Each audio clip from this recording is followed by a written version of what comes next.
Let's go shot. This might be my party, so if I want to, I'm passing around the block too. I know that you won't be. You've been all up on me. I like that you need me. Maybe you can give me satisfaction. I need some satisfaction. Oh, I'm attracted. Let's go shot. This might be my party, so if I want to, I'm passing around the block too. I know that you won't be. You've been all up on me. I like that you need me. Maybe you can give me satisfaction. I need some satisfaction. Oh, I'm attracted. Let's go shot. This might be my party, so if I want to, I'm passing around the block too. I know that you won't be. You've been all up on me. I like that you need me. Maybe you can give me satisfaction. I need some satisfaction. Oh, I'm attracted. What is up, everybody? Happy Thursday. What is going on? It's me, at Not Just a Lawyer, Sue Ann Robinson, your favorite lawyer, unless, as I always say, you're married to a lawyer, then your spouse should be your first favorite lawyer, and then, of course, me. Happy Thursday. Excited to be here. Happy to be with y'all at the adult table where we will be adulting, having fun, kicking it. I appreciate y'all for jumping in with me. Make sure you are hitting the like button on the way in. I see it's 7 of us in here, so we're having a very intimate adult table. So I appreciate all y'all for hanging out. I appreciate all my guests that are pulling up. I'm excited to talk to everybody.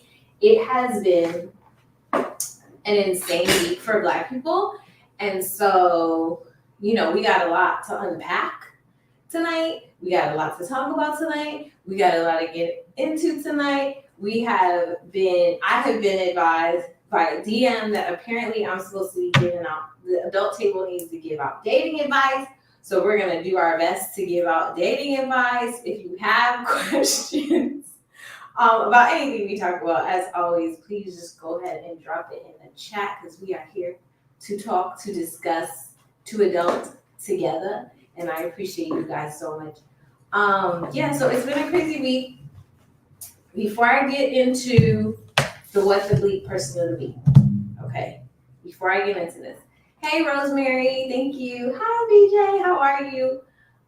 Before I get into that, what the person of the week and bring in my guests that are here, I got to call some people down to the front of the congregation, and it's our people. So let's get this out the way. Let's just do it now. Let's just get it out the way. In a little thing, I'm going to start calling I love y'all, but, okay? So the first person I'm going to call to the front of the congregation, I love y'all, but Carlethia Nicole Russell. Get up here. Ma'am.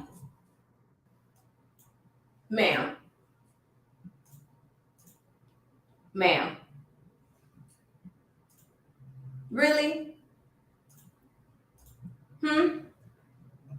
You left your wig, which really was what told us something was wrong. Your watch, your phone. Come, girl. Now, no, we're going to have some accountability. We're not going to do this, okay? Obviously, I know your mom is going off on you. I know she is. So we're not going to join the chorus of going off, but we're going to say, ma'am, okay? Listen, Black and brown victims of crimes already have enough obstacles and problems. Okay, Carlethia? We do not need additional self-caused obstacles and problems, okay? So I understand and I get it. I'm 40. This is my 40th evolution around the sun. So my days of, which I never had actually, but the days of busting windows out cars and going crazy and having issues in relationships and stuff, that those days are long gone for me. But I understand it. Okay? However, you cannot do it this way. This is not how we're going to handle it moving forward. Okay? Moving forward, we're going to have a group of friends. We're going to talk to our group of friends. Our friend group is going to be like, girl, no. And then we're going to leave it right there. Because you represent 0.001% of Black and brown victims of crimes, kidnapping victims, human trafficking victims, where it happens to not be true. Okay? So the vast majority of victims of these types of crimes, kidnapping victims, human trafficking victims, are not only just still missing, but it's accurate information. So it causes a problem. We are working hard to get equal and accurate coverage in the media for these cases. So Carlithia, you're not helping, okay? So that's all we're gonna say. We're at the adult table, so we have to have some accountability. We're gonna do better, okay? Second, gotta come to the congregation. Gotta come to the front, Travis King. I don't know exactly where he's at, y'all. I don't know if you've heard about this story. Travis King is in the military. He was stationed in South Korea. He's been going through a lot. He was accused of assault and battery on base. He was apparently put in detention for a certain amount of time on base. And the other day, he goes on a civilian tour. So he's not on duty. He goes on a civilian tour of the border of North Korea. No soldier has been to North Korea since 1982. He goes to the North Korean border on a civilian tour and runs across the border into North Korea and is taken. We don't know where he is right now. We have no idea where he is, what's going on. Apparently, they saw him get swept up by the North Korean authorities, and he hasn't been heard from since. What, Travis? No, this is not it. Why are you in North Korea? What's going on? What are y'all doing? This is not how we're going to handle things. If you're dealing with something with your superiors, your advisors, or whatever, we're going to call an attorney. We're going to get representation. We're going to call our friend group. We're going to do what we have to do. Okay? But we're not going to just run over the North Korean border and peace out. Okay? We got to do better. So, Carlithia, Travis, it's on y'all. I'm going to need y'all it's not on y'all because it's really on us to, come around y'all and just nurture y'all so you can make better decisions, okay? That's what we're going to do. That's what part of the adult table is for, is to encourage people to be productive adults and make better decisions. So that's all I'm going to say. I love both of y'all, but you got to do better, okay? You got to do better. And Carlithia's stuff is not going to make me stop believing Black women, stop posting when Black women are missing at all. It makes me have to do it more probably because now there's an issue with, the media now has a credibility issue. But everybody's seen First 48, so we know that with these types of crimes, you have to be on it within the first 48 hours. You can't sit around and wait to see what happens. If somebody's missing, you have to act quickly. And a lot of Black women that go missing, no one reports, their families are not permitted to even report them missing, and then they obviously don't get the same media coverage, etc., which we've talked about before on here. So that's not going to change. I would have done the same thing. So I appreciate everybody who looked out, who posted, because she did get found, okay? She did get found. But we're going to do better. We're going to get it together. That's all. I just wanted to call them to the congregation, get it out the way. Because we have a whole show, a whole night of show we have to get through. Hold on, because I gotta bring in one of my guests, like physically bring him in. So I'll be right back.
We're back. I'm back. Sorry about that, guys. We had to get one of the guests in the building. What's up, April Gaines? What's up, Anthony Martin? Shank Rock. Thank everybody who's in the building. What's up, Tanya? What is going on? So we have called the two people that we needed to call to the front of the congregation. I'm gonna bring in my first guest, which I'm super excited about. I'm always excited about my guests because, I just feel like everybody that comes to the adult table, first of all, obviously is an adult. We wouldn't have non-adults here because that would defeat the purpose. But I have very special people that I like to share with you guys. So I'm excited. My first guest is Amari Mitchell, a real gentleman, the last of a dying breed, but he's bringing it back. He's the founder of the Amari Mitchell Fashion House, a Renaissance man. He is kin to the late actor Sidney Poitier, so you know that his gentlemanness is ancestral. It's in his DNA. It's who he is, and he's a loving dad and my friend. So welcome him to the show with some lights. Thank you, Amari Mitchell in the building, the last of a dying breed, the gentleman. Thank you, Ann. Thank you. Good to see you, Sue. Good to see you Good too. to see you. Thank you. You look nice, of course. I try. I try. You always are lovely as well. Thank look well. you. You look good. I mean, I'm not dressed up today, but I will tell everybody that's on, Amari designed one of my most iconic looks and suits. It's a Getty image. It's in a Getty image of me talking about, it wasn't a Black Film Festival, but we were talking about the docuseries Wrong Man, and I wore my suit, and so, I'm a fan, so I'm just excited for you to be here. I feel like, having a gentleman in the room is always a good look. You're too kind. How is it for you being a gentleman in this cold world where it's not so gentlemanly? I think it would be unfair to speak of myself, and you've done a really good job speaking of me, and I love you for that. Okay. I do. Okay. Well, I appreciate you being here tonight. I'm gonna have our next guest, Eric Adams, come in because I'll do it this way. It'll be more fun. It'll be more fun. Eric Adams, entrepreneur and scholar, future lawyer, current senior paralegal. He will make a difference once he gets his bar card because he's just that dude. And I'm just excited to have him here. We met, I think I was speaking at a Florida bar conference Yeah, it was the Florida Bar Conference, the AOC conference in Daytona Beach. Yes, in Daytona. In Daytona. Oh, you know what? I have a present from Daytona. Hold on. Oh yeah. I hate to be getting up and getting off camera, but might as well show it because we're talking about it. Here it is. This is supposed to be me, you guys. Yep. There it is. I got another one recently. I don't know. I've been getting art of myself. This is another one. Pretty cool. So it is an honor and a privilege to have you here, as a future lawyer. I don't like future lawyers, to be honest with you. I prefer to say lawyer in training because my mentor in the law and one of my professors, H.T. Smith, said that we were lawyers in residence, that we needed to feel like we were ready attorneys, lawyers. We were just being trained. So don't call us ourselves future lawyers. So I'm going to call you a lawyer in residence tonight if I have to refer to you. Or I will call you next to blow, which is a big title. One of my very, my amazing mentors, Gabrielle Higgins, she's a lawyer now, but I call her next to blow. So it's a very endearing title. Thank you. So I appreciate you, Eric. I appreciate you, Amari. And I don't know what I did, right in a former life. It must have been amazing to have a very special guest, Miami Tip in the building, entrepreneur, artist, film producer, dope ass chick, a Miami adult entertainment legend, a mom, an author. I'm super hyped for her to be here because, listen, okay, it's always vibes. It's always vibes. Always. And she's a mother. Mhm. Hi. I didn't know that. What is going on, Miss Mamas? So, Ann, how are you? Thanks for having me again. No, thank you. Listen, you are welcome at the adult table anytime.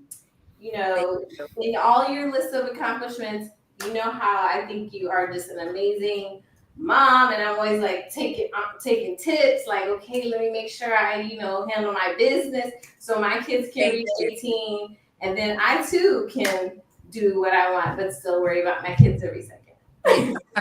Right. Thank you. I loved your introduction. That was great. You could tell how a person thinks of you by the way they introduce you.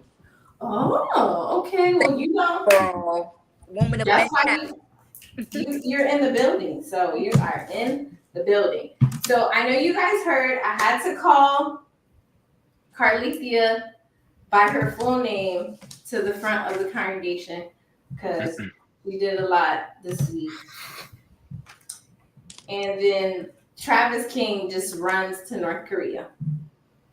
So out of love, I'm going to talk about the what the hell person of the week, because neither of those are the what the hell person of the week. They are just people that I'm saying to them, I love you, but I'm going to need you to do better. All right, what the hell person of the week? The first one is Charlie Kirk. One thing I do not stand for, if you know me, is Michelle Obama slander. I don't stand for that. Okay, I don't like that. I stand Michelle Obama like I stand all three of y'all. Okay, if you come on my page with Michelle Obama slander, you in your life with Michelle Obama slander, I don't rock with you. It's a team no. Don't come around me with the energy. You're not at the adult table, because how can you not love and respect Michelle Obama? Okay, right. Okay. That's crazy. Exactly. Charlie Kirk comes on here and starts saying, oh, when affirmative action was abolished by the Supreme Court, who would have expected Michelle Obama to step forward and talk about how she was a person who benefited from that? And that she was one of the people who stole a white person's slot because she didn't have the brain processing power to succeed on her own. You really have to wonder. In fact, Oh, we're gonna play it? Yeah. We can play it. If we would have said 3 weeks ago, Blake, if we would have said that Joy Reid and Michelle Obama and Sheila Jackson Lee and Ketanji Brown Jackson were affirmative action picks, we would have been called racist. But now they're coming out and they're saying it for us. They're coming out and they're saying, I'm only here because of affirmative action. Yeah, we know. You do not have the brain processing power to otherwise be taken really seriously. A mess. Okay, so obviously the point of Michelle Obama and Joanne Reid and Sheila Jackson's comments were that they were saying they participated, they were chosen to attend Harvard through affirmative action. And then obviously they had to be prepared and had to carry the load and had to get through going to Harvard and graduate and do what they needed to do on their merits. But that affirmative action gave them an opportunity to go to the school, got people to see them and recruit Black women to go to the school. But the point is lost on him, and it's not, he is a stupid guy, because apparently he said that white privilege is a lie, and he has urged Texans, like in his commentary, to deport Haitians. So he's not giving intelligence and like, so he's the what the fuck person of the week. I mean, it's not a lot I can say. I don't know, Eric, do you have anything to say about Charlie Kirk and his comments? I kind of messed it up by saying I'm a Michelle Obama stan, but if you're not, that's okay. I don't want to be like in your business if you don't like her. Man, I think everyone should be a Michelle Obama stan. Right. She's excellence, not just Black excellence, but excellence in general. And what he's saying, it just doesn't make any sense to try to down talk someone who carries herself with such grace and is so intellectual. It just doesn't make sense to think. It's baseless, everything that he's saying. So that's my feelings towards it. Keep her name out your mouth. Stay out of Black woman business. Keep her name out your mouth. Amari, anything for him besides the fact that his tie is too fat? My perspective on that situation is, I think in the United States, there's nothing too right or too wrong that a Black person can do. There's always a level of disadvantage. And unfortunately, our First Lady, Michelle Obama, she's classy, she's a lovely lady, and there's nothing she can do right. I think they play on that target of trying to find fault with her. And upon finding fault with her, they're looking for a response back. And I think once you respond, it validates the ignorance. So I would just say ignore it. You know, as you say, aim high when they shoot low. And I would continue to do that, because just playing into the negativity just, it perpetuates it more. So I would just ignore it. Mm-hmm. So Michelle Obama's at the adult table, obviously. She doesn't need to get into it. Miami Tip, what do you think? She does say if they go low, we go high. I have my days, I have my moments. I want to go to hell. I mean, I agree with both these gentlemen. It says a lot about anyone who speaks negative about a woman of that stature. Like, so, yeah, I agree with both these gentlemen. I'm a Michelle Obama stan as well, so I'm not really gonna be with someone who's talking about her. Like, that's crazy. Yeah, it's like, sir, what are you really talking about? Right. We're having like a really serious May Day in Florida right now. Our governor crazy. He doing all kinds of stuff. He running for president. He is banning everything but guns. You can't talk about Black history. You can't say gay at school. You can't actually learn, you can't learn history, any history that would offend a white child is actually history lessons that would offend a white child cannot be taught in school. So now he went ahead and took it a step further and approved a curriculum that is going to teach students that Black people benefited from slavery.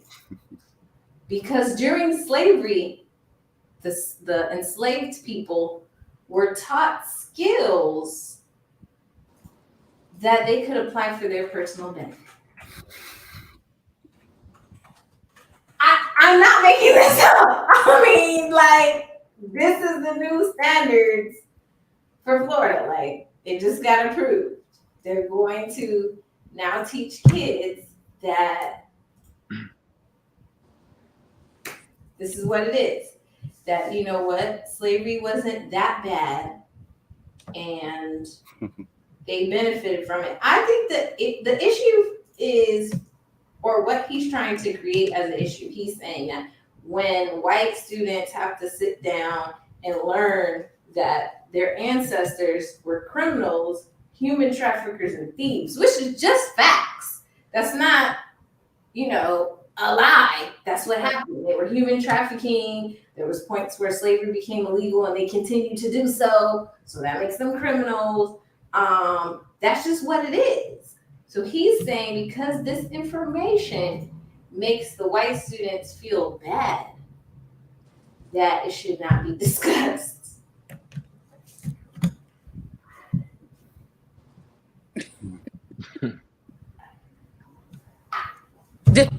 Speechless. I mean, what I want to do is, honestly, and this is true, so if anyone in the chat knows any student like this, what I would like to do is take the test case for the Black student that says, having to learn that Christopher Columbus discovered America when it was already inhabited offends them. Like the stuff in history that we find offensive, I need a student to be the plaintiff for me. So I can go and file a lawsuit and be like, hey, this stuff that you're teaching, it's offending the Black kids.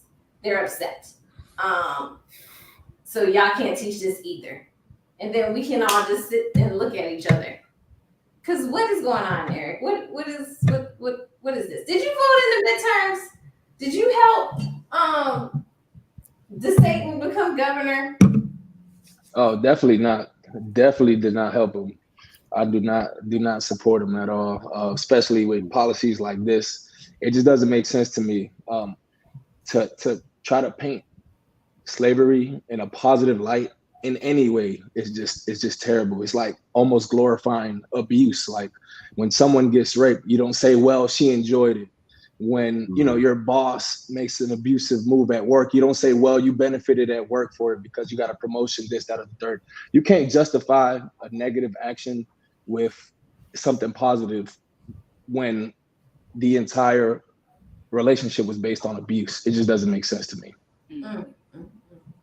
Okay, so Miami Tip, remember when Kanye was saying, I don't remember exactly what he was saying, but he was saying something like slavery wasn't real, or like people didn't try to. Slavery was a choice. Slavery was a choice. That was it. I mean, Said that. A choice for who? Well, I mean, I'm not shocked. You could have chose death instead. Man, so, but I didn't hear that. oh, he said that slavery was a choice. I don't know. I just feel like, why are people even taking the time to go back and create weird narratives at this point? Like we here, we're trying to move forward. I don't know. But he just doesn't want that. Like everything about him is racist and against like the leveling up of Black people. So I'm really not shocked at someone, you know, he just wants to take rights from everyone. Women, the abortion thing where it's like the 6-week ban. And that's absurd to me. I'm totally against that. But I do blame people like myself. I'm going to put myself out there who do not vote. It's so bad. And you know what? I really need to, especially being the mother of a Black son, like, and living in Florida with a governor like this. Like, I am to blame, and people like me are to blame because everything I read about this man drives me crazy. Are you gonna vote? Do I need to pull up and take you to go? You know what? I need to come to you for real, seriously. And this is something I've been thinking heavily about. So I do take blame in this. I do. What do you think we can do? Should we pull up to somewhere and be like, hey, y'all need to vote too? Like what That's is gonna get people to vote? Because that definitely needs to happen, especially in our culture, because a lot of people really don't know how serious this is. And like I've been blinded for a while. I'm just now seeing how serious it is. So there's a whole group of people out there that we really need to do something to get people to vote. And I definitely want to start that. okay, we gonna get you registered to vote. I need. This week we doing it. They said he wants to like integrate FAMU and FSU together. Like he has a lot. He has a lot going. He has a lot going on. He And has a whole. I want to vote now. He has a whole anti-woke agenda. Like he's a mess. I call him the Satan, and I'm glad he's running for president. In case you know, he's running for president. But I heard he hasn't raised enough money that he won't make it. So that's a good.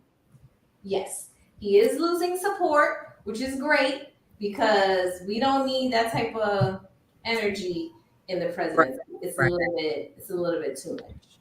Yeah, he's too extreme, way too extreme. Yes, he is. He's catering to his base, and I have 2 points to make about that. Okay, sure. He's running for president. I personally feel as if it's a political tactic. Absolutely. I truly feel he does not truly believe in the things he's saying. So he's catering to his base to get those votes. Mm-hmm. My other point about DeSantis, he's one of the few politicians, I'm not left or right, but he's one of the few politicians, when he says something, he carries it out for the most percentage. My problem with it now, he's being very polarizing because he's running. So he's saying a lot of things that he knows the Floridians who's going to be voting for him is going to increase his base support. So to me, it's a clown show. It definitely is. Mm-hmm. Well, we got to get Miami tip voting. We finna go down to the places wherever she says, hey, this is where, the cool kids at, the ones that don't vote though. So we're gonna make them cooler. We're gonna go up there, we're gonna be in the street. Yes. You got me? Because it's you gotta vouch for me. You gotta be like, she cool. Yes. You gotta teach me also to twerk, because there was a meme this week saying that twerk. I haven't twerked in so long, I think I forgot. I need help. Okay, I need to be able to blend in so I can get these voter registration. Right. Okay, so whatever I need to learn, you gotta teach me. So I'm hyped up for that. I have been told that my Sarah is here. I'm very excited. I want to bring her in. I see the palaces in the building. Queen Sheba, behavioral health solutions product developer by day, and our queen content creator by night. Hey, hello. In the building. Yes. Hi, everybody. Hello. Yes, thank you for coming, Queen. Welcome to the adult table. I'm always happy to pull up at the adult table. I didn't get a chance to sit there when I was little, but I'm a big girl now, so it's always a good time at the adult table. That's right. That's right. We've grown now. You know what? I wanted to bring you in because, today our sorority announced their new honorary members, and I wanted to have a moment and be like, Sarah, look. So it's Justice Ketanji Brown Jackson. Yes. MSNBC President Rashida Jones, the former BET CEO Deborah Lee, WNBA legend Tamika Catchings, Ambassador Bonnie D. Jenkins, the CEO of WBTV Channing Junji, and the CEO of XSI Phyllis Newhouse. Yes. Not trying to be disrespectful, and please, if it's other sororities here, I saw a meme that said, so I didn't originate this. They were like, where would Fantasia fit in? Because Fantasia became Azalea, right? SG-Row, I believe. SG-Row, okay. They were like, oh, where would she fit in? That's not nice, guys. Okay. It's a cut above the rest and all that, and AKA's already bleeding this week because Carlicia was an AKA. They going through it, okay? We focusing on the positive, which is that we got Right. KBJ in the building. We got stuff. We working. Black women is working because that's what we do. And that's why I'm glad that you're here, Queen Sheba, the keeper of the realness. Well, it's a hell of a lineup. I have no complaints. I'm actually honored. So, it's a win for us. Exactly. I was saying the what the hell people of the week, which was Charlie Kirk. He had a whole bunch of Michelle Obama and actually Ketanji Brown Jackson slander. But then there was this Baptist preacher weirdo guy who was actually at the pulpit and he was having his own version of history. And the thing I don't understand is, like, right now, everybody is just making up their own story about our ancestors. I feel like we have to, like, do some sort of, we need more than Black History Month. I think we need to just go ahead and 365 that thing, because these people is really out here just making up whatever. Let's see if we can play this, because I was like, in slavery. Did they? No. oh, I think What did they do? Go. Or 200 years ago, when the blacks were slaves, did they ever go to Washington, D.C. and have a rally 200 years ago to protest against slavery? Not sure how they got there. No. What did they do? Well, a lot of good people in the plantations would say, hey, it's wintertime. Let us help build a church for you, dear folks. And they loved them and taught them how to read so they can read the Bible. And here's what the blacks did about 150 years ago. They humbled themselves. They prayed. They sought God's face and they turned from their wicked ways. And God made slavery illegal through several white presidents, right? It worked, didn't it?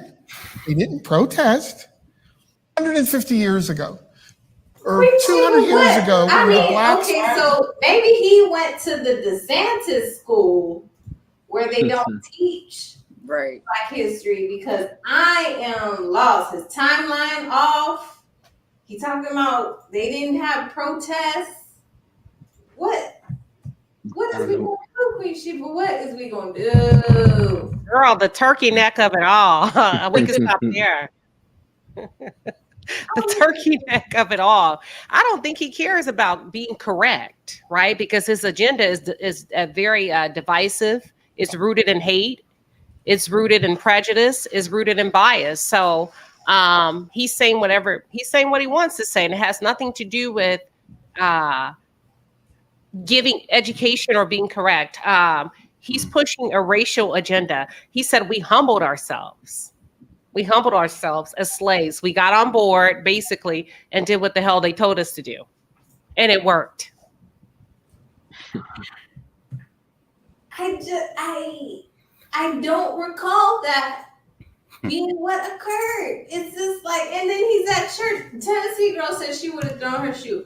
I'm trying to understand why people in the congregation aren't throwing shoes. Like, now there's that new trend that needs to end, where people are like throwing things at artists. Why were people throwing things at him? He's actually needs something thrown at him because he's saying crazy stuff. Like, come on, sir. Come on. We need some good news. The good news this week was that the Las Vegas police executed a warrant on a home in Nevada in connection with the 1996 killing of Tupac Shakur. So it's been 3 decades. So for the kids in the room that don't know, Tupac Shakur was killed on September 4th, 1996. He was leaving a boxing match at MGM Grand in Vegas, and he got in the car with the head of Death Row Records, Suge Knight, which y'all can Google if y'all don't know who Suge Knight is, and he was shot in a drive-by shooting. So for 3 decades, they have been investigating his case, and they just executed a search warrant. They have not said what the result of it is, but look, they still working on the case. So, maybe justice delayed will not be justice denied for Tupac Shakur's family and his estate, and he just got his star on the Walk of Fame this year, or a few weeks ago, actually. So, I don't know. I think this is good news. It's good What do news. you think? Good news, guys? We glad? Good news. Yeah. It's a step in the right direction to get him some justice, I'm assuming. Right. Yeah, 30 years is a long time. And I feel like, I know that I don't think we're impatient. I think Black people are some of the most patient people in the world. We've been singing We Shall Overcome for so long. So we're very patient people. So, we're here for the long haul on this. I did represent Tupac Shakur's estate in California and on some issues that were happening with his estate. So even though I always say when people ask me Biggie or Tupac or when I talk about it, I say Biggie. I'm a huge Tupac fan. Matter of fact, I posted Tupac this week. So I'm happy that his case is still getting investigated, that they're having some sort of movement in the case. And I'm going to keep my eye on this to definitely hear and find out what is going on. Hey, Sue, and do you find it interesting in the case of the 25-year-old, the police got her search history and publicized it? Wish we could get that for the conversation. Me too! Me too! Me too! And not that we have done a public records request for the FBI's documentation in Shankula's case since it's closed, but they have not on it. Well, they said they pulled in the Secret Service to get that information. They borrowed and utilized federal government resources. So I'm not shocked. And I think it was in good faith, right? Because when you think about the amount of Black women, Black children, also Latino children, right? Boys, women, girls, men that go missing, you don't see that type of support from a financial aspect being pulled in. And I really think this time they wanted to show up differently, for Black women. Man, but we sure did. Carly. I agree. I think there was some slightly different steps taken. I personally am very what's the word? I have PTSD with these situations because I know that we always have to carve our own path to justice. There was a family that same week that lost their son. He went missing. He had been missing, and they finally found his body in Atlanta, Georgia, the same week that everything happened with Carlithia.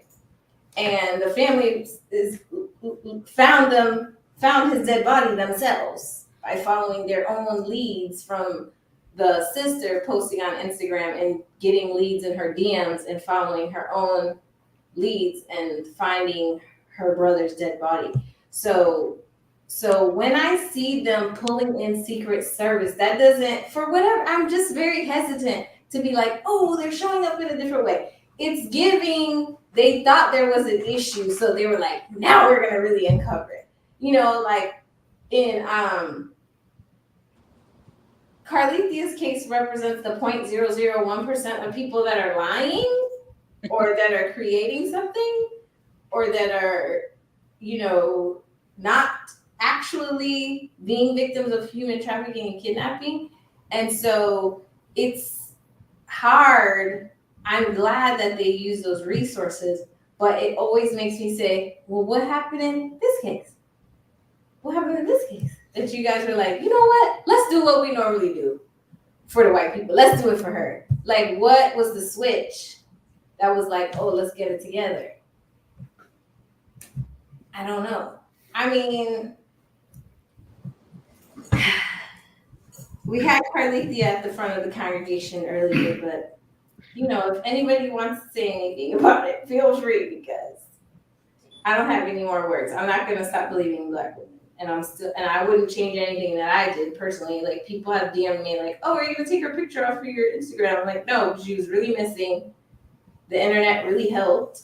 And that's it for me. What do you think, Chiba? I can see your little wheels scrolling. I think it's a good start. I'll take it. Okay. What about you, Tip? I mean, I think it's a good start. I agree. Okay. Eric? I think it's a good start as well.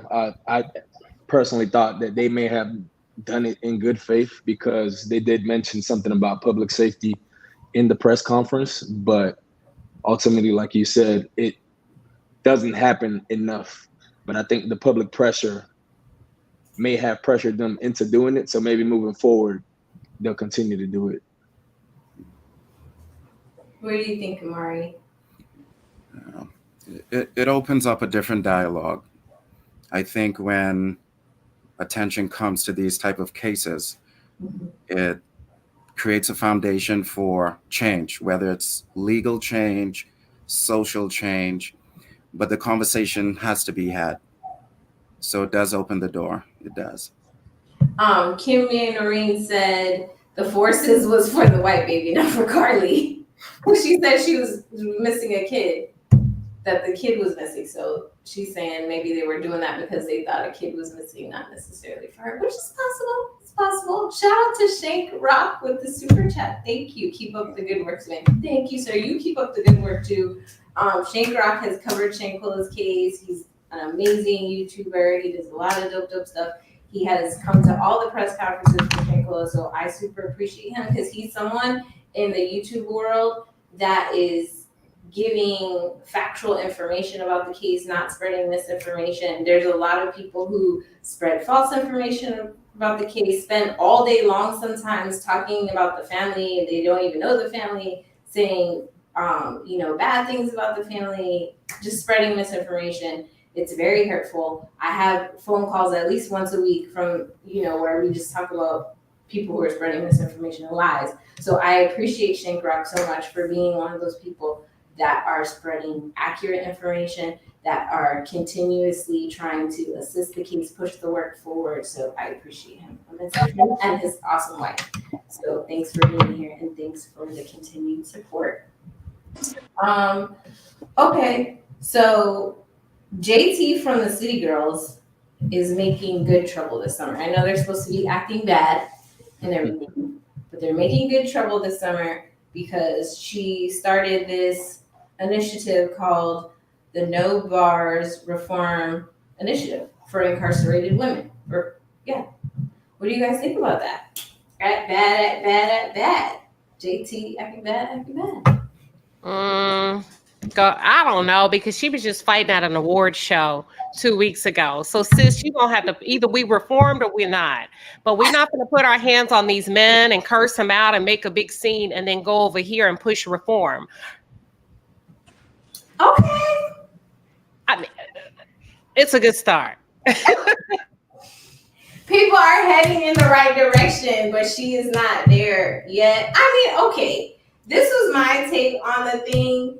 She is younger, and whatever happened with her man, it's spilled out in public. Everybody's not as well trained as Beyonce to keep it under wraps, when the cameras and everything are around. So, she had a situation. But are we giving Jocelyn the same grace? You see what I'm saying? Well, the Jocelyn is, and I've said this, she's actually being, in my opinion, and Miami Tip, when she comes back, can say more. But I think she's actually being taken advantage of, because when she has her negative outbursts, I feel like people are benefiting and profiting from her having her violent outbursts and stuff. Like, Jocelyn is being exploited almost in a way. And on the other hand, people are like, well, she's getting paid. But it's like, I don't think, and I could be completely wrong, that 10 years from now, she's going to look back and be like, you know what? I'm really glad that I had all those outbursts and, you know, was on Zeus Network doing all this crazy stuff. I don't think so. I could be wrong. But I just feel like when I see it, it makes me cringe, like what's happening. It doesn't make me like laugh and be like, oh my gosh. It makes me be like, ooh, is she okay? Like, is there anybody in the setting that's actually looking out or protecting her in any way? What do you think, Miami Tip? We were talking about, I know you stepped out, but we were talking about JT having an initiative, and then Queen Chiba brought up Jocelyn saying, like, do we give her enough grace? I mean, I kind of feel like there's a difference in the two. Jocelyn it's a sad case. Like the last situation she had where she's like fighting a security guard and then she's fighting the police. And from personally knowing her, you know, that was definitely a drug outburst. And, you know, I looked at the video and I really was sad. The first thing I thought about was her daughter. But I do think the two situations they're different. Like you said, you don't think that Jocelyn would look back in 10 years and be like, oh, I'm happy for this or whatever. For JT's situation, that's something that, you know, she could work on within herself or her and her boyfriend in their relationship, and they could move on. This situation with Jocelyn is like way deeper than that.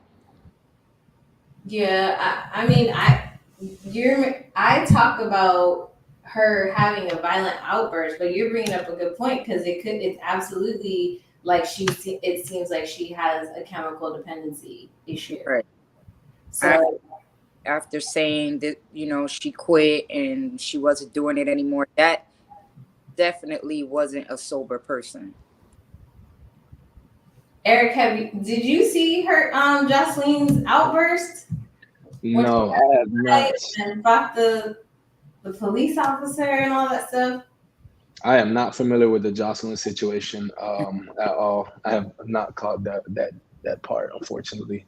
It was crazy. But Lucky. as far as the JT thing, I think is a great idea. I think any program that helps former incarcerated people get back on their feet, it's a good idea, no matter who it's coming from or what their history is. A lot of these people end up back in prison because they don't have these resources such as jobs, housing, and they feel like that's all that they have to do. So I think it's a great idea. Amari, what do you think about JT spending her Act Bad summer making Well, I truly don't know JT, but I would say this. In regards to her reform. City girls! Come on, Amari, come on! I'm sorry. But I would say this. I would say this fairly. With the reform, it comes down to the question of, could a person lead while they're flawed? Because with our leaders, we always look for them to be clean and pristine. The reality is, as humans, we're flawed. But still, can we do good? Can we be great people while flawed? So I would give her a thumbs up. I would say, go ahead. Sometimes while you're helping people, you're healing yourself. So I would support her and say, well, hey, while you're healing, help. And that helps. Okay. And I want to put out a disclaimer. I'm not, and I agree with what you said. For me, it's not perfection so much, but it's progressive. I need her to be progressive. I don't need to see you on TV igniting a behavior that could land you back in jail when this is your second chance to do right? Which tells me there's still some opportunity there. And I think it's a great thing that she's doing, but what we don't want to do is set the precedence that, you know what, as long as I'm giving back with my money, I can do whatever the hell I want to do, which is what we are seeing a lot in the world, right? From like preachers, just people are just acting a fool, but we also need the behavior, that this generation could model themselves after. And at some point as Black folks, I need us to be really strong with this accountability thing, right? It's kind of like the last card we'll pull. I feel like we're highly emotional, resilient, forgiving people, but it's time for us to start holding each other accountable. I I agree. agree. Much agree. Much agree. Yeah, need some introspection and practicing what you're preaching. Right. That's why I'm going to call people to the congregation in the beginning of the show every week. If there's people that deserve to be called to the front, I'm not going to put our people in the what the hell people of the week. I'm going to just be like, hey, it's accountability time, brother or sister. Let's work on it. Let's do better. Let's be progressive. Because I feel like that's really the only way to make progress, like you said, Queen Sheba. So I agree with that. So there's a video circulating online. I don't know if I can get it to come up now, but in the video, the woman is a Black woman, and she's basically like doing some sort of disaster preparedness.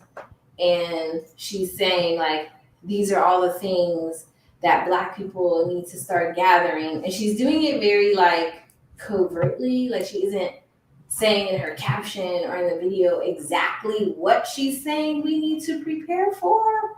But she's like showing all these canned goods, and she's saying we should have 2 can openers in case one of them breaks. And like she's basically saying that we need to be prepared for something. Have you guys seen any of these like disaster preparedness like theorists, like people saying that we as Black people need to be specifically prepared for something? And for some reason, all the videos I've seen, there's always a bunch of toilet paper. I don't know. I mean, I'm not saying I would love to have toilet paper in the event of a disaster. Like that would be great, but that would not be the first thing on my list to make sure I had. But there's always toilet paper. It's like canned goods, toilet paper. I'm from Florida. I live in South Florida. I'm from Miami. Like I was here for Hurricane Andrew. So we're kind of used to always having certain items around during hurricane season. But I think there's some sort of like movement where we're supposedly supposed to be preparing for some type of apocalypse or something. Are you guys aware? Because I don't want to not be prepared. So that's really why I'm asking. Yeah, I haven't heard of no apocalypse. I haven't got that notification. Okay, I just want to make sure that I'm not missing things. Let me see if I can find the video, because I was like, girl, what? She's like, make sure you have your canned goods, and make sure you have that toilet paper, because something about that toilet paper, gotta make sure you have it. You see it, Andre? Oh, yeah, it's here. I'll get it for you. But I don't know. How would you prepare, Eric, for some sort of apocalyptic type? What would you take with you? What would you be packing in your little go bag? That's a tough question, because I have way too much stuff. I don't need. Definitely got to take, I guess, the non-perishables, always the go-to. Okay, which Non-perishables. ones though? Because that's gonna tell us a lot. I guess some tuna. You know, people love tuna. Okay. Tuna doesn't go bad for a long time. We get some tuna. That means you real. Get my water jug. You know, my phone. You know, you need your phone. Try to stay in communication. My charger. Maybe not the laptop. Maybe that'll be too heavy. I don't know. So you're not taking no guns? You're not taking no tools? Like, I'm definitely taking guns too. That's definitely happening. It's definitely happening. Yeah. You got to be prepared for that too. You got to be prepared to defend yourself, protect others. You know, you never know. So guns, ammunition, everything from that. What else do you need? I guess if you have somebody that's sick with you, you take all of that with you as well. So. Okay. But can you really prepare for apocalypse? I don't know. Like what what can you take with you?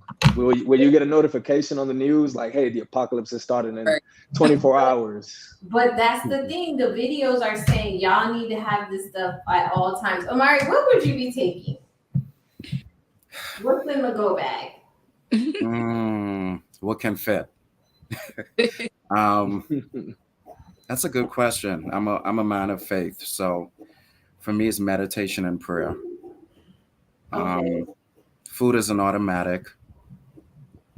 Wipes, Maybe a cologne, my favorite cologne. Okay. A cologne. Bro, Mari. He's like, I'm supposed to smell this during your apocalypse. So I would say wipes, cologne, Okay. water, of course. Water. Okay. And I think that would be it. I can survive off of water. We gotta just figure it out. I would. He said, I would. The apocalypse is not stopping him from smelling good. I respect Exactly. it. I respect it. That's a gentleman right there. He's like, oh.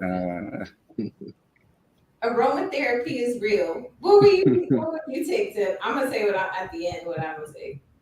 I mean, well, I need my phone, so I will have to have batteries, my phone charger, because they have this thing where you take a pen, the springs that are inside the pens, and you put it on the battery. You can charge your phone, and I've tried it during a hurricane.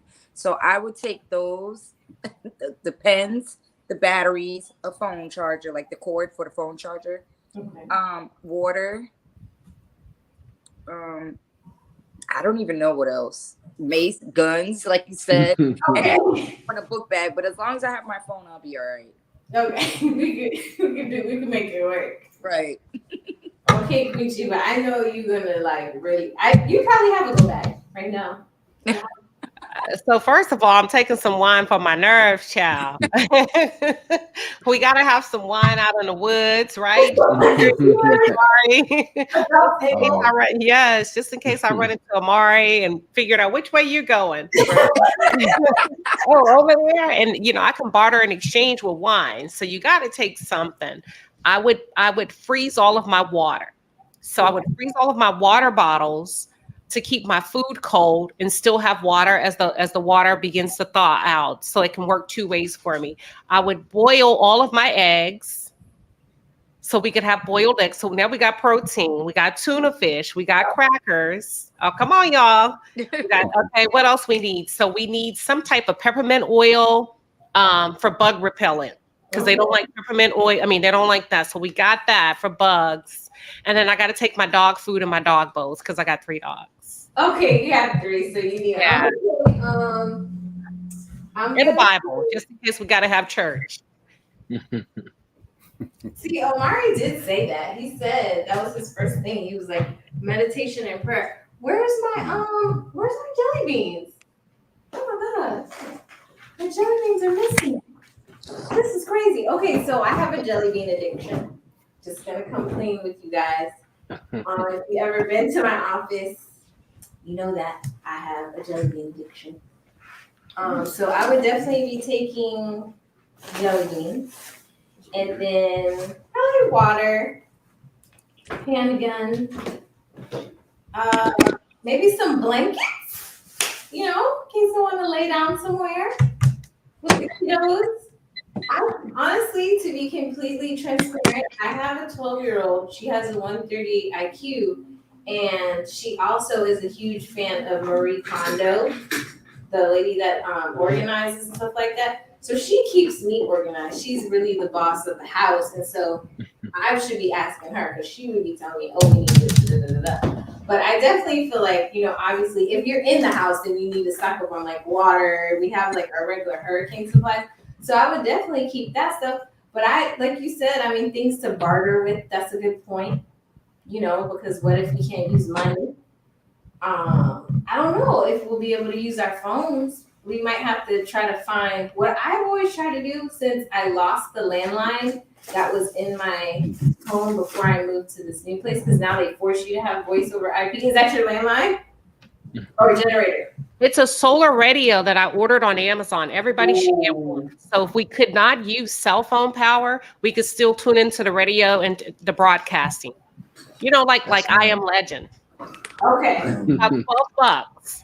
That's what it sounds I'm gonna have to listen, because if the phone towers are down, we still need to be able to communicate. My younger daughter is a Girl Scout. She knows how to do like little fires and stuff. I was very reluctant to do the camping outside, but I did do it. I did learn something. So if we would survive. We would survive. We wouldn't be messed up.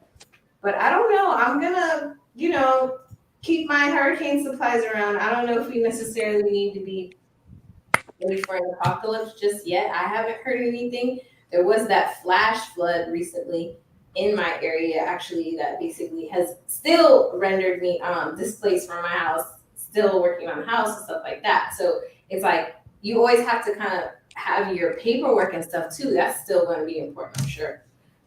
They're going to ask you for your papers, so you got to be able to keep your papers in like a fire safe, waterproof bag thing. I do have that in my house. I'm trying to think what else. I think that's it. But yeah, I think that solar radio, that's a good idea. Very good idea. And it has a flashlight on it. I don't know how to open it, but my husband does. So I gotta keep Your man, you gonna bring your man, he gon' I don't know how to work it, but I'm sure I would figure it out. be like, baby, this. Right? Yes. It's a really good deal. I think everybody should get one on Amazon. It's about $12. Get like 2 or 3, just in case you get separated, right? See? And then I saw people in the comments were saying that to get walkie-talkies and stuff. So I'm with it. I'm with it. Like, just be prepared, because you never know, especially if you're in South Florida with hurricane season and all this crazy weather that we're having everywhere, actually, like the heat waves and all that stuff. Just be prepared. Stay ready so you don't have to get ready.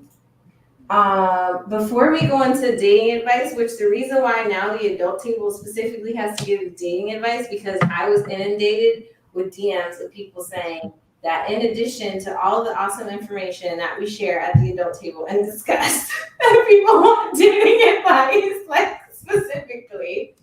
I mean, I do obviously have dated, have been married. I don't know that my advice is great, but I can share my experience, and I know everybody at the adult table obviously can share their experience. So I will do my best. The one last Black story that I wanted to share before we go into it was that the brand new president of Harvard is first generation Haitian American, Dr. Claudine Gray. So claps up to her.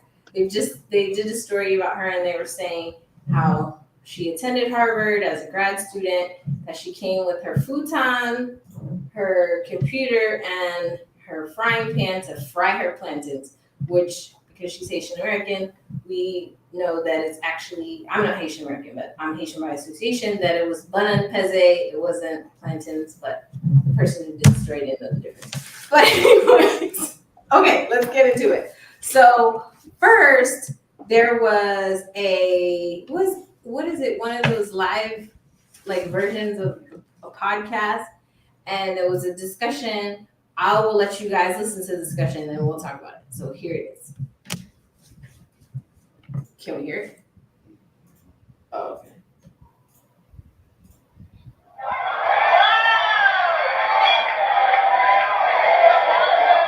Oh, yeah, you 32 years old. Yeah. Others told me that if a woman is over 32, never been married, never had any kids, there's something wrong with her. Right. Tell your dad.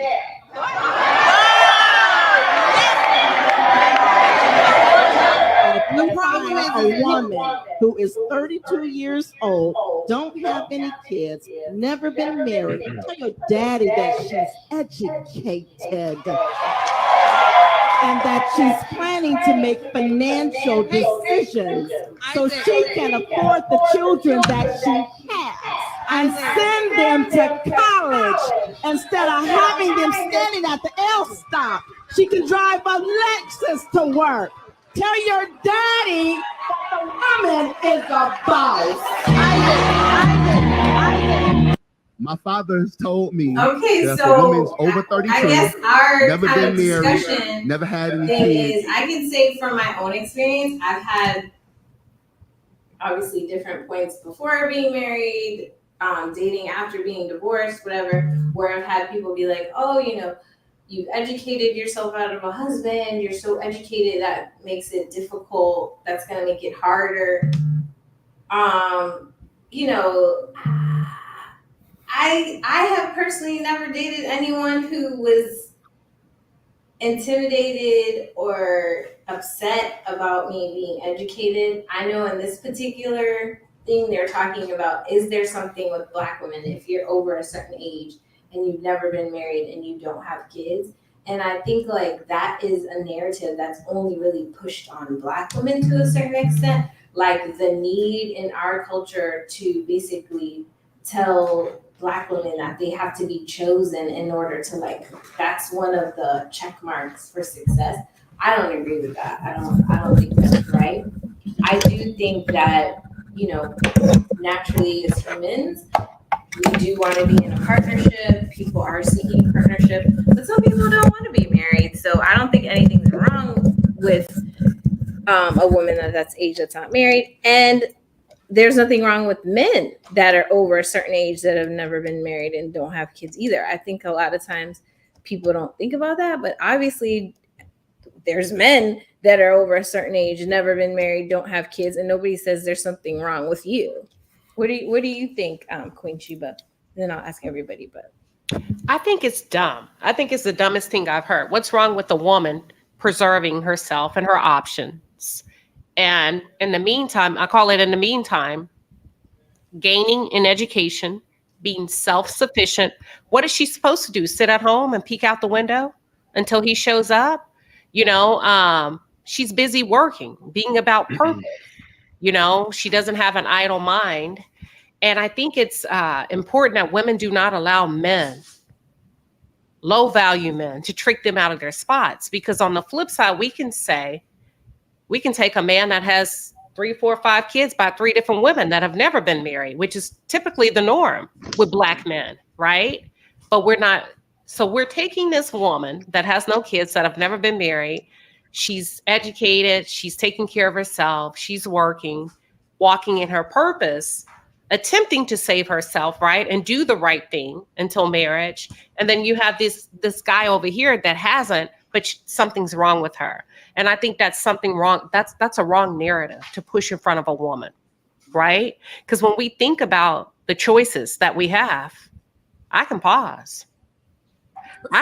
When we talk about the percentages of African American men that are in prison. And then we talk about, this isn't wrong, right? But we also think about the men that don't prefer heterosexual Black women, okay? So that takes them out the loop. And then we think about the men that prefer to procreate without marrying. What are her options? Right. What do you think, Tip? Do you think anything's wrong with the man that's over 32 and never had kids, or a woman? No, I really don't feel like, I feel like people should wait until their 30s to have kids.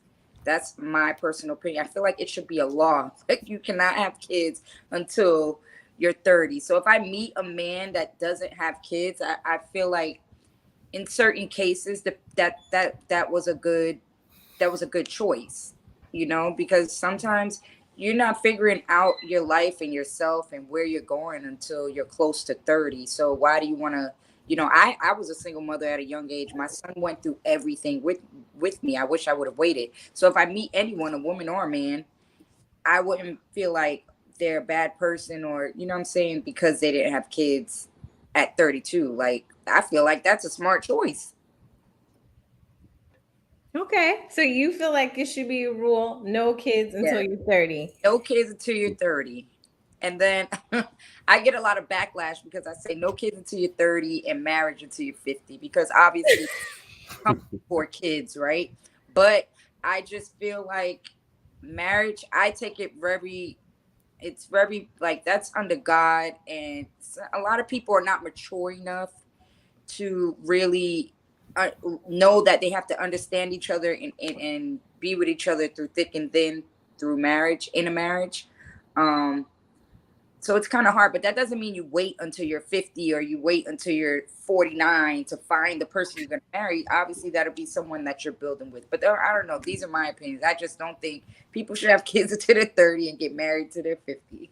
Okay, well, Tanya said she's 51. She's never been married. She has a 26-year-old and she has not dated in 15 years, and she could care less. And if somebody finds her at her house, if it's the Amazon delivery man or, you know, Postmates or something like that, or somebody down to, you know, Whole Foods or Target bumps in and is like, you know what, then fine. But she's saying she's not out here looking. And she agrees with you that you shouldn't be married before 30. So, or when you say people, when you say people shouldn't be married, I don't agree, disagree. Do you mean black people or just people in general? You talking to me? Yeah. I say people in general, not just black people. People in general. Yeah. Yeah. I try to find ways of where I shouldn't think like that, but I just strongly feel like no one should have kids until 30 and get married until they're 50. Maturity. What do you think, And then Eric? just knowing your self-value, and you don't know all those things until you've gone through life, and you can, for men, they can bypass all the temptations and all that stuff. Like, it's a lot that we have to go through, and we're like, even I'm 35, even at 35 I'm still learning life and my purpose, and you know what I'm saying. So I just think that's everyone. We're just trying to figure it out, and I don't feel like no one should take those major steps until they're ready. So maybe for some people it might not be 50, but from what I've seen, 50 years old is the age for marriage. What about the people that want somebody to grow with them while they're like, you were fortunate enough to have your son kind of grow with you, go through your stuff. I mean, he couldn't leave, obviously, but right. I mean, potentially people get married younger and then they stay with the same person. So they're like growing through all their different phases. Even if you marry when you're younger, you don't know yourself. You haven't even taken the time to love yourself. You don't even know what you like. I feel like it takes time to get to know yourself and really love yourself, and then you understand your value. And then you're not putting up with some things that a man might bring to a table, or in a man's situation, some things that a woman might slack and bring to the table. And I just feel like the human brain is not mature enough and not ready until we're well over 35 for sure. She's like 35 is getting older. Eric, what do you think? Do you think 30 is the age? Is there anything wrong with a man over 30 that's like, I'm waiting on my queen, I'm waiting on my Proverbs? What proverb is it? I'm not even sure. 31. Proverbs 31 woman. But I guess from my perspective, I just turned 30, so I don't really have too much dating experience, and I've definitely never been married, so it's definitely not my place to talk to as far as being married. But I think the reason why, I think coming from the millennial perspective, a lot of us are pretty much grinding. So as far as what the man said, I don't agree with it at all, because I know women my age who are 30, 35, whatever the case may be, that they are grinding, or they maybe just don't want a relationship. So I just think personally, blanket statements like that are dumb. I think you should get married when you're ready. You should have kids when you're ready, whether that be 20, whether that be 30, whether that be 50. Whenever you're ready, that's when you should do it. There shouldn't be a timeline for it. There shouldn't be a blanket for it. Just because somebody is over 25 with no kids, or over 50 with no kids, or not married, it doesn't mean that something is wrong with you. It just means that it's your choice and you can do whatever you want to do. And you chose not to do it. So that's my perspective, essentially. What about you, Amari? What do you think, the gentleman? Well, marriage is an option and not a solution. So you should exercise it in that way. I think we look at marriage as the end result of our lives. Everyone is not built to be married. So you can find companionship. I think if you look at a deeper essence of life itself, we thrive off of companionship. And marriage is two ways: one unto God, one unto the law. And one is very complicated. That's the one under the law, as you know, Sue. Right? So if you get married, it's a learning process, whether you get married at, and I agree with you, Miami Tip, you're very valid in your point. However, also too, you can grow and evolve as we continue to. I'm 40, I'm still evolving. So it's a constant move, it's a constant growing process. Sometimes you fail through the process with the people you're with, and sometimes you succeed, but no one knows what tomorrow holds. So I would say you can be adventurous and groom yourself. That's my perspective on that. Kendra agrees with you, Amari. Mm. She said she agrees with you in the chat. So we appreciate that. We appreciate all the palace in the building. Queen Sheba's here. She's here. She's keeping it real. She's being the keeper of realness. All the guests are keeping it real. So I appreciate you guys because I feel like at the adult table, we can just have the raw conversation, like what your real thoughts are based on your life experience. So that's why I love it personally. So I appreciate everybody who's here. Okay. So this second clip, I'm trying to get it up. I'm trying to get myself up, but let's see if we can get it up. See, this is directly his dating advice. So let's see if we can get it to play.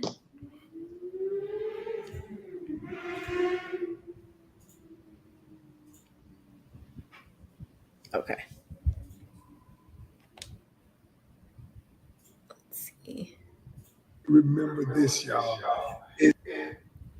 First off, I want you to remember this, y'all, is that most people get the idea of dating wrong. Dating is, by definition, my definition is the process of collecting data. So because it's the process of collecting data, many people are uncomfortable with dating multiple people. But would you drive one car? Or would you drive multiple cars to find out which car was in alignment with what you desire? Why would you not do it with dating? So I often say this is dating is a numbers game. The truth is, it's just like anything else. You must be willing to date multiple people to find out who is in alignment with you. There are a lot of women out there who don't like that idea because they're thinking they've been taught, they have limiting beliefs, or they've been taught, or a belief system that says if I date more than one person, then I might be labeled a whore, or I might be labeled loose, or I might be labeled all of the things that they told us when we were growing up. That's not what dating is. That thought process, that bullshit thought process got us over 50% divorce rate. And so now what I'm saying is you have to be willing. You gotta be willing to date multiple people, because dating, what is dating? It is collecting data. You gotta be willing to collect data. I didn't say have sex with them, because first thing we think about when we say, when you're dating multiple people, oh, am I sleeping with them? No, I tell you, stop. Don't sleep with them, because if you want to know truly what a man feels, what he believes, take sex off the table. Because when you take sex off the table, he will reveal himself. Now I didn't say he didn't want sex from you. He might want sex from you, yes, but he will withhold that desire because he believes that the possibility of being with you is greater than simply having sex with you. So y'all don't forget, dating is a numbers game. You got to get out there and collect data from more than one person. And if he ain't said that you guys are exclusive, keep collecting data. Right. I agree. I agree as well. I agree. It sounds good. See, it sounds good, but the problem is you're not going to adhere to that, because if my job is to collect data, I need to know your credit score. I need to know how much money you're making. Just let's take it back to the old days, right? Because when women had the 2-family household from a traditional point of courting, not even dating, because courting, you're either in or out, right? It's like an interview process, and they take the best candidates and they line them up against each other based on your family history. If you have a father, what your father did for a living, your education, and then he said data, your medical history. How many women have you slept with? What that blood test looking like? What that lab work say? So if my job is to collect data, I need all of the information to make an informed decision. And the reason why I said it sounds good, because you're not going to hand me over that information without calling me a gold digger, let me see that phone. That's the data I need. Who's on the roster? You get what I'm saying? Listen, I get what you're saying. Vincent in the chat, thank you for your super chat. He said, better to court someone in your circle instead of date. You get to see someone in their natural state and not their representative they send on a date. Okay. I mean, see, I have my own opinion about the circle dating situation because I feel like that can get a little bit messy, especially if you don't have open communication and other people are data collecting and physically collecting data in the same circle. We at the adult table, okay? Listen, you cannot be sleeping with your friends that they slept with too. That's a mess. That's gonna make it messy. Quentin, come on now. But I get what he's saying in terms of being able to see someone in those different settings. And I think that part kind of takes time. And I can say from my own experience, I definitely, feel I was raised as a wife. And so I definitely early in my dating was like, you haven't asked me to marry you yet? Like, then you must not be a very smart person. Next. Okay. So when I actually did get married, I probably knew my ex-husband for like 6 months. And then he asked me and then we got married. So in my mind, I feel like I was always taught, I guess, the courting method, like what you were saying, Queen Sheba, like you're a candidate, you present yourself, you find out the things, and then you like, we doing it, or you out, you like, we get married or not. Whereas I feel like the healthier way and the new wave is to kind of be around the person, date the person, have the opportunity to see them in different settings. And obviously I'm saying this because I participated in a dating show where I was literally forced to date several people at the same time. So I had to learn how to do it. And that was part of the reason I participated in it, because I was like, okay, so how does this actually work? And it was a good setting because nobody could be mad at me or mad at whoever, because we was all on the dating show dating multiple people. My concern with what he's saying about the dating multiple people thing is, what do you do if you out on a date with one of your other people? And it's not that you're sleeping with any of them, but then they see you on a date. Like, Eric, are you feeling weird if you go on a date with a girl, you guys are dating or talking, or I don't know, there's so many different stages now, but you guys haven't slept together, you're talking frequently, you're going out on dates, you're getting to know each other, and you go out somewhere, you're alone or whatever, you're getting dinner, and you see one of the girls that you're dating out with somebody else. Are you like, oh, what's up, girl? Okay, cool. Or in your mind, you're like, oh, okay, I see what we on. I mean, I probably won't go up to her if, it was a situation like that. I think it all comes down to the communication. What exactly did we communicate? Like, why would I get mad if there was an understanding that we're both dating? We're not exclusive. We're not boyfriend, girlfriend. At that point, you're free to do whatever you want. Because if the shoe was on the other foot and you saw me out, I wouldn't want you to make a scene either, especially when we've communicated before that it was what it was. Not mad, but do you feel like, oh, she really is dating other people and now it's like in my face? Or like, are you still interested in her, or does that diminish your interest? I mean, if somebody else is trying to date her, then that means that somebody sees value in her. So I don't think it would diminish how I feel. If anything, it's a situation of may the best man win. And if I'm the best man for the job, then I'm gonna be the best man for the job at the end of the day. So if that's the best man for the job, then I'll be the best man for somebody else, if that's the case. So okay, so you welcome the competition. You're like, oh, okay, well, y'all can have your little date because I'm gonna take her to Bahamas next week. It's cool, it's all good. Yeah, that's all it boils down to. You can't, if you're communicating, it shouldn't be an issue at all. Okay.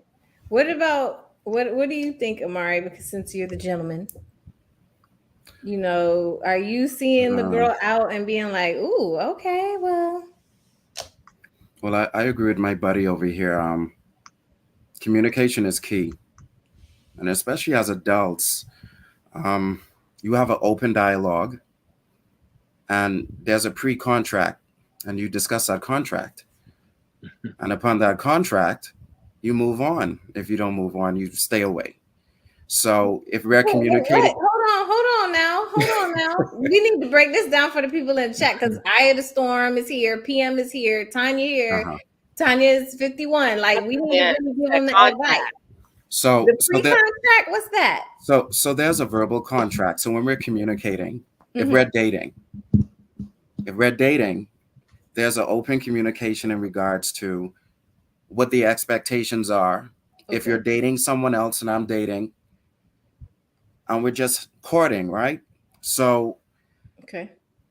my thing is, if we're on a date and you see your date and I see my date, it should be not a problem if we have that communication prior But to. what if you're by yourself? That's what I'm saying. You're alone and that person's with their date. Well, I shouldn't be in my feelings about it. Really? I shouldn't. Because there would have been a discussion prior to for me to accept the fact that I may possibly lose you to someone else. So how does the conversation go, Queen Sheba? Do you say, hey, I'm just using Amari as an example because I would never say this to Amari. I have a roster and you're number 2.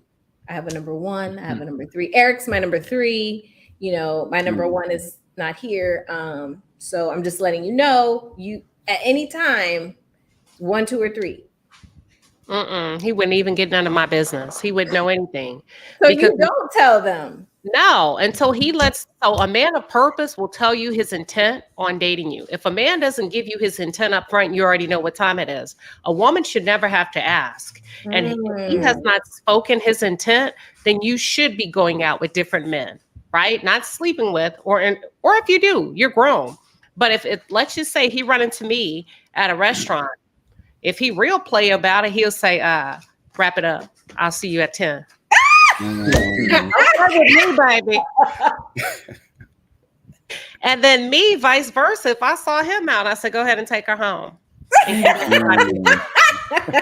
ahead and take her home, drop her off, and buy me, and come back up here and buy me a glass. You know, just role playing, you know, and put a little spice on it, you know. And I'm not, and then at that point, it's up to me or him to do.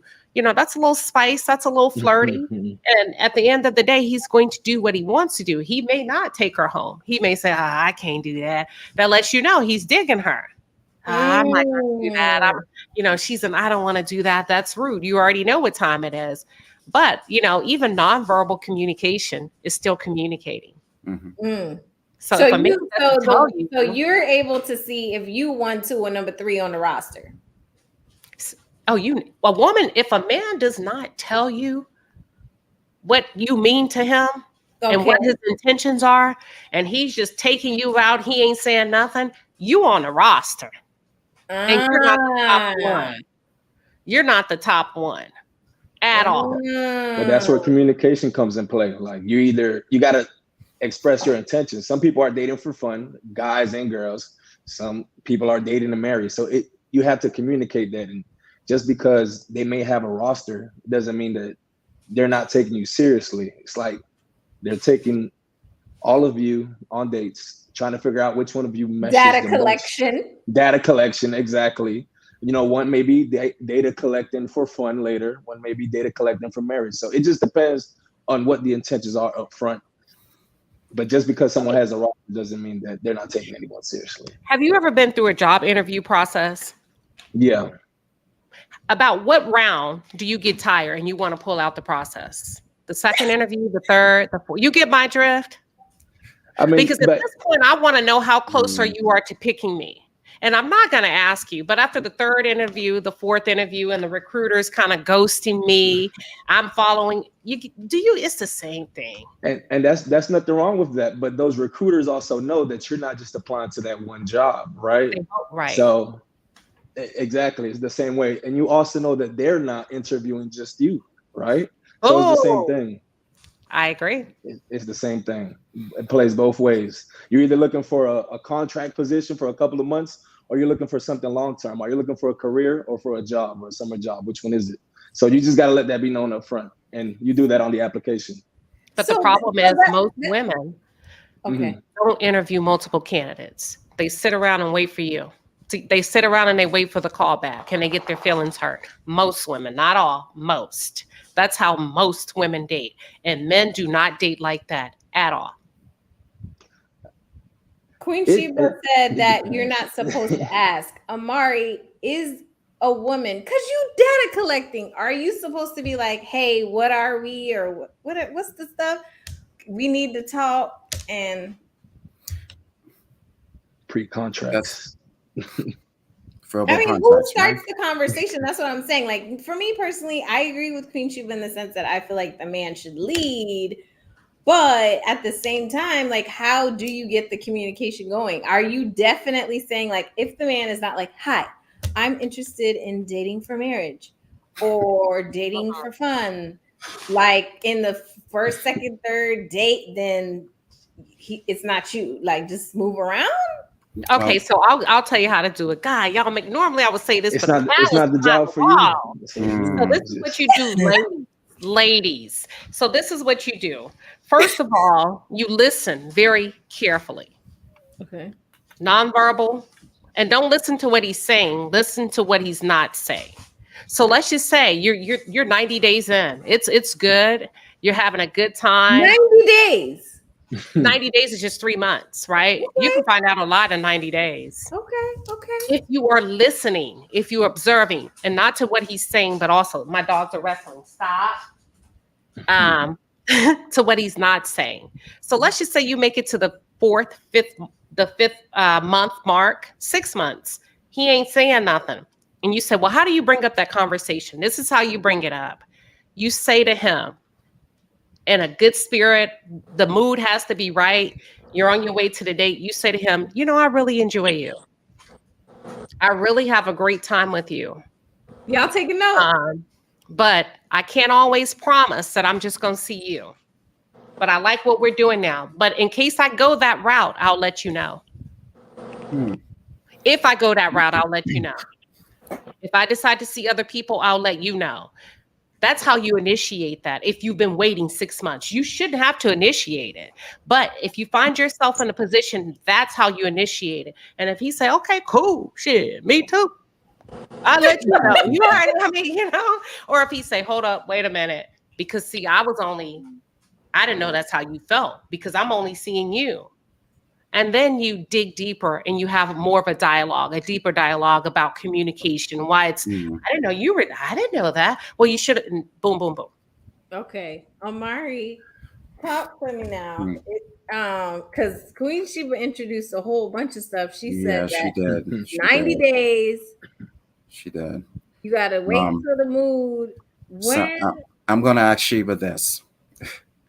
So it's a dangerous game we're talking about. And the reason why I say it's a dangerous game, if you break it down to a physiological standpoint, the makeup of a man and a woman, that arena is predominantly a man's arena because the emotions of a woman comes into play. She might agree to the open dating, but is she going to stick with that contract? Let's go back to the contract again. Okay. Okay.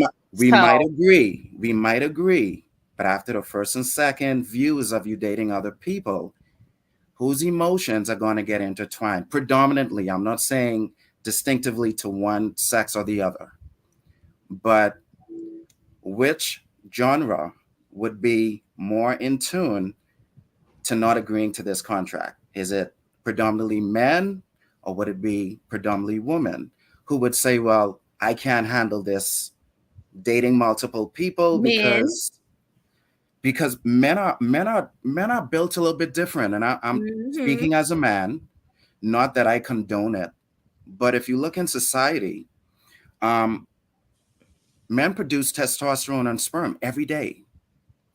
They can go out, multiple people, and come back like it's nothing going on. A woman, she is so nurturing, she is so valuable. She doesn't give her emotions and her love to everyone.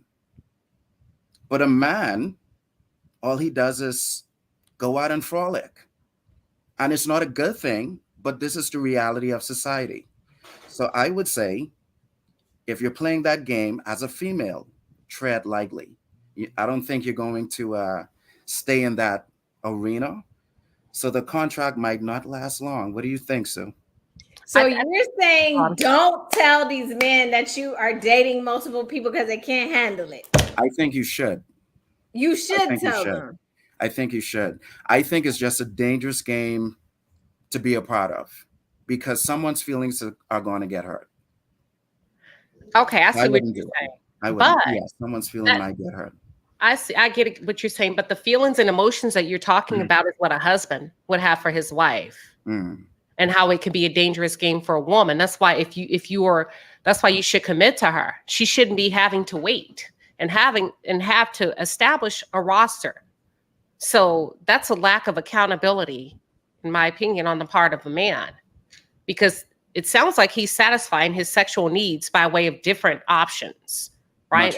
Much yeah, indeed. collecting a lot of data, right? A lot of data. But he doesn't want her to collect data physically. He wants her to wait. And it sounds a bit one-sided. So he's saying, are you saying that can be very dangerous depending on the response of a man and how he feels about the woman? I think it is. I think it's a dangerous game. But I want to say this. If a man cannot commit to God or Allah himself, how can he commit to another being? So you have to align yourself with a greater source to have those nurture and discipline. And then you can find yourself to align with everything around you with discipline. So that's my deep essence of that, you know? What do you think about that? I think you're onto something. I think people do have to go deeper. I'm trying to give the people what they want. They want to know, okay, so I'm doing this roster thing because I need to collect data. How do I communicate that without losing number one on my roster? Because he's like, oh, I didn't know it was a roster and I'm not comfortable with that or whatever. But we haven't been dating long enough for me to say you my girlfriend. But I'm not necessarily comfortable with you dating other people. Or if number three is like, oh, okay, I didn't know I'm number three. Well, how come I'm not number one? You know, I find, and I'm only basing what I'm saying on the fact that I participated in an experiment where we had to date multiple people. So as soon as people knew they weren't number one or number two, they disengaged. Men. It was like, oh, okay, I'm not even going to try because I'm not in the top two. So what's the point? Like, I'm not going, or out of respect or whatever for one and two, just because in that situation we're on a show, so they knew each other. I'm not going to push it. But I'm thinking about like in the real world, if you're dating three guys, I just don't see how the guys. And I heard Eric, and he said it wouldn't change, and he would feel like, okay, may the best man win and stuff like that. I don't know. Maybe I don't have enough experience with it to. I wouldn't tell a man that. I would. It's none of his business because he hasn't committed to me. He hasn't committed to me. How many times do women find out she's not the only one? Married, single, baby mama. He ain't told you nothing. I think it's safe to just assume. You effed around and found out, right? Can you ask Eric? Can you just be like, instead of having the "what are we" conversation, can you say, "Are you dating other people?" I mean, the best way to get an answer is to ask a straight up question. So you could definitely just ask if that's something that you can handle, if that's something that you truly want. But it's really up to you. But I don't see the issue with dating multiple people. And if you have a problem not being number one, not being number two, you either step your game up or you bow out. It's really up to you, but the prerogative is yours. Like if you want to continue to be a part of trying to court whatever the situation may be, or you want to back off and find somebody else to date where you'll be number one to them, again, that's completely fine too. But you would know anyway, women, you know, if you're not a man's number one or number two, because he's not consistent with you. If he's taking you out on Tuesday night and then Friday, Saturday, Sunday, he's nowhere to be found, sweetheart, you're probably number 3 or 4 on the roster. You don't get a weekend date. She said, right, weekends is off. You only going on weekdays. Eric, I need you to confirm. Amari, I need y'all to confirm. But if that's the case, I'm like, why are you number 4? Whether you're a guy or the girl, why are you number 4? It don't matter. Am I right though? We'll get to why. Am I right?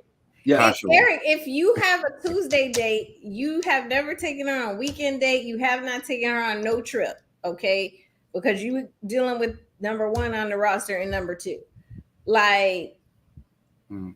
So can it change? Can number 3 get up to number 1? Because It's definitely. I think it's definitely possible. I think I come from the mindset where you just assume unless somebody tells you otherwise, like, hey, I am only you're focused still in on the you. game. We are exclusive. This, that, or the third. You just assume that everyone's dating multiple people, and if you get to the number 1 spot, you'll know by what Sheba said. You'll feel it. It's like, oh, Yeah. they're texting me more. They're giving me more attention. They're showing me this, that, or the third. Like, you'll know if you're number 1, number 2, number 3. But it's safe to know that I think it's safe to assume that there's going to be a number 1, a number 2, a number 3, number 4 until there's only one. Until then, you won't know for sure, and you can't really have your feelings hurt. And if you until find become yourself moving from a Tuesday night to like a Friday, Saturday, Sunday, somebody got injured. Somebody's Somebody on got a the promotion. list. Somebody that hurt themselves. Somebody. Why can't be a promotion? Why you ain't get promoted to second from third or fourth? She said somebody got injured. She said you just subbing in. That's crazy. Okay, someone said, Quentin said that, what is it? Let's be clear. Most men want sex during this process. Whoever is doing the most is number 1. It goes back to the intentions. Well, I mean, the men in the support. It goes back to the intentions that were set in the pre-contract. If in the pre-contract it said that we're dating for fun, then that's what the men are dating for. But if in the pre-contract y'all communicated that y'all were looking for something more, something deeper, then at that point you'll know. But it all comes down to that pre-contract, like Lamari said. He is not going to discriminate himself. I had a roster. When I met my husband, I had a roster. Don't play with me. See, I had a roster. You had a 1, 2, 3, and 4. I had 1, and then 2 would call. I would call 2 like once a quarter. You know what I mean? I would move them up if I needed to, but I had 1. And then my husband was kind of like a potential recruit, but I wasn't quite sure. He was kind of like in the friend zone. And then hold on, I'll make sure he's in the bed. Hold on, y'all.